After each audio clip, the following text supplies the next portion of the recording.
pemirsa, Indonesia merupakan satu dari sedikit negara yang memiliki atau memasuki periode bonus demografi. Ini merupakan sebuah keunggulan atau keuntungan, namun di sisi lain ini juga merupakan sebuah tantangan.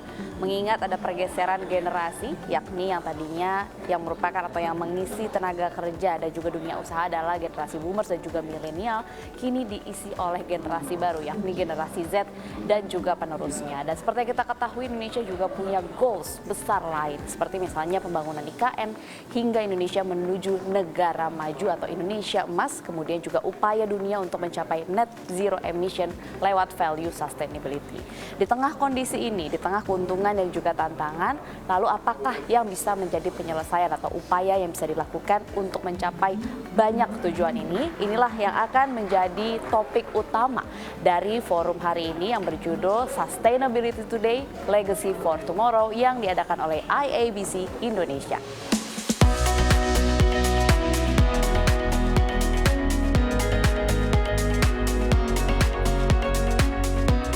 Keberlanjutan diyakini sebagai isu yang menjadi fokus dunia di masa depan.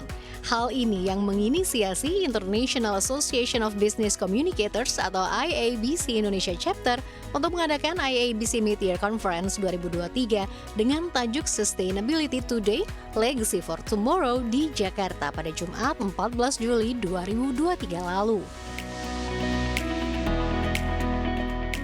Konferensi ini terdiri dari 3 panel diskusi. Tiap panel menghadirkan sejumlah pakar dari berbagai lintas sektor seperti pemerintah, DPR, hingga korporasi. Konferensi ini diharapkan menjadi wadah bagi para praktisi komunikasi untuk sama-sama belajar, menambah wawasan, ilmu, dan pengetahuan mengenai berbagai isu tentang keberlanjutan bagi para peserta. Yang unik dari konferensi Business Communicator saat ini, IABC Indonesia menginisiasi terbentuknya Gen Z Circle untuk bersama-sama mencapai target-target keberlanjutan. IABC Indonesia mengadakan survei keberlanjutan dengan responden anak muda Indonesia usia 19 hingga 26 tahun yang berada di tanah air maupun luar negeri. Tujuan dari survei adalah untuk mengetahui pemahaman dan dukungan generasi Z atau Gen Z terhadap berbagai isu sustainability. Presiden IABC Indonesia Chapter Elvera N. Maki mengatakan generasi muda khususnya generasi Z memiliki fokus yang lebih tinggi terhadap isu ini. Berdasarkan survei yang dilakukan oleh IABC Indonesia, tercatat 90,5% generasi Z sepakat dan mendukung bahwa organisasi dan perusahaan harus mengintegrasikan praktik keberlanjutan dalam operasional mereka. Gen Z ini dan milenial memang kita sengaja rangkul, kita punya yang namanya Gen Z Circle. Kita ingin bersama-sama dalam topik ini adalah Together for a Sustainable Future. Kita memiliki satu survei Gen Z, di mana ada 127 responden dalam 9 hari, baik Gen Z yang tinggal di Indonesia maupun di luar negeri. Mereka mengatakan 90% mengatakan bahwa keberlanjutan merupakan topik yang memang harus menjadi prioritas utama baik pemerintah maupun masyarakat. Saya melihat ada banyak kesempatan di sini. Dengan hadirnya ruang-ruang terbuka seperti ini menjadi ruang diskusi dan dialog khususnya buat anak muda. Karena kan seringkali generasi emas 2045 itu tantangan dari generasi sebelumnya. Tapi bagaimana kita milenial dan Gen Z siap atau tidak untuk menjawab tantangan tersebut. Saya pikir ada rasa optimis di sini dengan kehadiran banyak teman-teman. Saya banyak bertemu dengan banyak kolega dan teman-teman dan networking baru, simpul-simpul kebaikan baru, simpul-simpul anak muda baru yang memang punya concern yang sama terhadap kesempatan di generasi emas 2045 ini gitu. Jadi besar harapannya ruang-ruang diskusi ini, ruang-ruang terbuka untuk bagaimana kita bertemu dan menggagas Indonesia di tahun 2045 seperti apa, semoga semakin banyak sih. Dari perspektif pemerintah, hadir Menteri Pemuda dan Olahraga Dito Aryo Tejo, Kepala Otorita Ibu Kota Nusantara Bambang Susantono, Wakil Gubernur Jawa Timur Emil Elistianto Dardak, Dirjen Informasi dan Komunikasi Publik Kemenkominfo Usman Kansong, Kepala Badan Standarisasi Instrumen Kementerian Lingkungan Hidup dan Kehutanan Ari Sudianto, dan anggota Komisi 11 Bidang Keuangan dan Perbankan DPR Putri Komarudin yang menyampaikan perspektifnya dari latar belakang dan wewenang masing-masing. hari ini di mana anak-anak muda yang hadir ini diberikan pemikiran dan perspektif dari multisektor, itu baik dari pemerintahan, yaitu ada Menteri, Wakil Gubernur Jatim saya dengar, juga dari ada DPR Komisi 11, dan juga dari swasta maupun pakar-pakar, di mana hari ini tren dari anak muda ini shiftingnya sangat cepat dan memang harus banyak diberikan pemahaman tentang keberlanjutan di berbagai sektor. Selain itu, Menpora Dito Aryo Tejo mengapresiasi IABC yang menyelenggarakan IABC Mid-Year Conference 2023. Menurutnya, acara ini akan memberikan pengetahuan dan pemahaman yang lebih baik tentang isu-isu keberlanjutan bagi anak muda. Dito juga menyebut bahwa nantinya pemerintah ingin membangun generasi muda yang lebih tangguh dan juga siap untuk berkarya. Jadi kita ingin membangun generasi muda yang lebih tangguh dan juga siap untuk berkarya. Ya, saya kira generasi muda kita, generasi Z, generasi after Z, bahkan generasi Y dan X akan merupakan owner utama atau pemilik utama dari Nusantara sebagai ibu kota Indonesia di masa depan. Ya. Karena kita ingin agar ini merupakan satu juga lompatan teknologi, lompatan juga bagaimana kita berbangsa dan negara.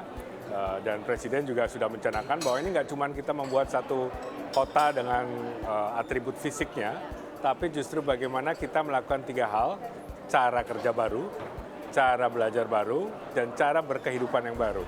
Dan kita tahu teman-teman ini kan demand-nya lain dibanding dengan generasi-generasi seperti saya dan masa sekarang. Jadi kita ingin agar mereka di satu sisi bisa melakukan aktivitas sehingga seproduktif mungkin, karena ini adalah ibu kota negara, tentu akan menjadi penggerak ekonomi ke depan.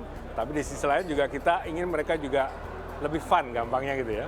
Fun, dan ini kota ini nanti akan menyediakan berbagai fasilitas layaknya yang mereka butuhkan agar mereka dapat beraktivitas dengan baik ke depannya seperti itu. Ya, warisan kita kepada Gen Z tentunya adalah partisipasi publik dalam mengawal pemerintahan kami. Kami ingin menjadi pemerintahan yang lebih accessible bagi Gen Z. Gen Z ini akan sangat mudah apatis kalau melihat bahwa pemerintah ini tidak aspiratif, tidak punya kanal untuk bersentuhan dengan masyarakat, berjarak, priayi, hal-hal seperti ini harus kita hilangkan agar Gen Z mau menjadi bagian dari ikhtiar kita untuk menjawab tantangan itu, untuk menjaga environment sustainability, untuk ikut mendorong partisipasi dan gotong royong dalam pembangunan. Banyak masalah yang mohon maaf juga induce atau terdorong karena perilaku masyarakat, ya, merambah hutan tidak sesuai dengan peruntukannya, mencemari lingkungan. Ya kita harus akui, tetapi yaitu keteladanan harus dibangun. Pada saat kita mengharapkan masyarakat kecil itu mereka tertib, maka kita juga harus tegas kepada yang besar. Nah inilah yang kemudian, tapi melakukan ini juga bukan kemudian dengan bawa pentungan gitu, nggak selalu. Yang penting masalah selesai, kita juga membangun komunikasi, kita menjaga, kita punya prinsip positive thinking. Kita akan beri kesempatan kepada mereka yang dikhawatirkan menyimpang dari ekspektasi lingkungan hidup kita untuk memperbaiki. Karena kita tetap ingin mereka sebenarnya berproses, berkinerja, menyerap lapangan kerja. Nah, tapi kalau sudah bisa tegas di sini, maka kepada masyarakat pun, lihat loh, semua ini comply. Nah, inilah yang penting. Ini yang kita sebut memimpin secara berkeadilan. Legacy ini sangat penting bagi Gen Z. Pada saat mereka melihat pemimpinnya tidak bisa membangun yang berkeadilan, mereka akan apatis. Selain menghadirkan sudut pandang pemerintah, forum ini juga menghadirkan sejumlah narasumber dari BUMN, korporasi swasta, konsultan komunikasi, hingga akademisi, mulai dari PT Pertamina Persero, PT Bank Sentral Asia atau BCA, PZ Cussons Indonesia, L'Oreal Indonesia, Danone, VMCS Communication and Social Impact, London School of Public Relations, dan School of Business and Management Institute Teknologi Bandung. Jadi kami dari PZ Cussons punya tujuan atau purpose for everyone, for life, for good, atau artinya untuk setiap orang, untuk kehidupan, dan untuk kebaikan. Nah, Small Step Big Impact ini adalah local initiative yang kami lakukan untuk mensupport purpose dari PZ Kasen for everyone, for life, for good. Di mana kami melakukan untuk komunitas maupun untuk environment maupun untuk melakukan doing the good governance. Di mana memang ESG adalah sesuatu yang menjadi tujuan dari PZ Kasen. Kami mendukung environment, sosial dan also government. Di sini kami melakukan berbagai kegiatan, ada beberapa pilar yang kami fokuskan untuk environment mengenai polusi, emission, pollutant, kemudian juga land ya, kemudian plastik waste maupun juga mengenai kepedulian terhadap sampah. IABC merupakan komunitas profesi di bidang komunikasi, public relations, dan business communicators yang peduli terhadap perkembangan bisnis dan komunikasi di puluhan negara, termasuk di Indonesia.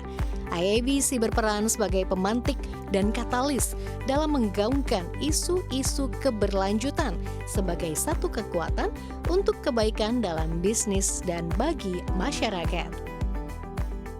Jadi acara yang diselenggarakan hari ini adalah acara dari International Association of Business Communicators atau IABC Indonesian Chapter. Acara ini merupakan bagian dari acara conference yang kita selenggarakan secara berkala, baik di tingkat global, di mana dilakukan oleh headquarter kami di Chicago, Illinois, Amerika Serikat, maupun di berbagai chapter, ada 100 chapter di seluruh dunia, termasuk di Indonesia. Tema yang kita angkat kali ini adalah Sustainability Today, Legacy for Tomorrow. Di sini kita ingin mengkomunikasikan dan kembali menekankan pentingnya keberlanjutan dan bagaimana komunikasi bisa memberikan dampak yang sangat signifikan terhadap dunia bisnis maupun lintas sektor termasuk pemerintah dan juga institusi lembaga non-governmental organization atau NGO untuk bisa kita sama-sama bekerja sama, berkolaborasi, mengatasi masalah-masalah seperti climate change, kesetaraan gender, lalu juga ada isu yang terkait dengan keberlanjutan, inklusivitas, dan sebagainya. Ya, jadi sebenarnya indikator dari keberhasilan acara ini kita lihat dari antusiasme peserta, di mana peserta sebagian besar berasal dari dunia bisnis, pemimpin bisnis muda, dan juga Gen Z. Kita ingin sama-sama memastikan dan membantu memastikan bahwa masa depan mereka itu baik dan layak untuk mereka, untuk kehidupan mereka. Sehingga di sini hadir berbagai pakar atau pembicara yang sangat relevan, seperti salah satunya pemindahan ibu kota Nusantara ya untuk ke IKN. Ini juga menjadi salah satu topik yang penting karena it's about their future and it's about the future of Indonesia. Kita ingin punya sustainable forest city seperti yang disampaikan oleh Bapak Bambang Susantono selaku Ketua Otorita IKN. Itu salah satunya. Namun kita juga berusaha untuk merangkul berbagai pihak yang lain seperti ada dari perusahaan swasta, multinational company, ada dari fast moving consumer goods, energy company, dan juga dari leaders-leaders pemerintah lain seperti dari Pemprov Jatim dengan Mas Wagub Pak Emil Dardak, juga ada dari Kemenpora, Mas Dito tadi juga hadir. Semuanya memberikan banyak perspektif dari point of view-nya mereka masing-masing. Ini memperkaya kita untuk mendalami dan mengerti apa sih esensi dari keberlanjutan dilihat dari berbagai macam kepentingan. Dan dari sini peran komunikasi sekali lagi sangat penting.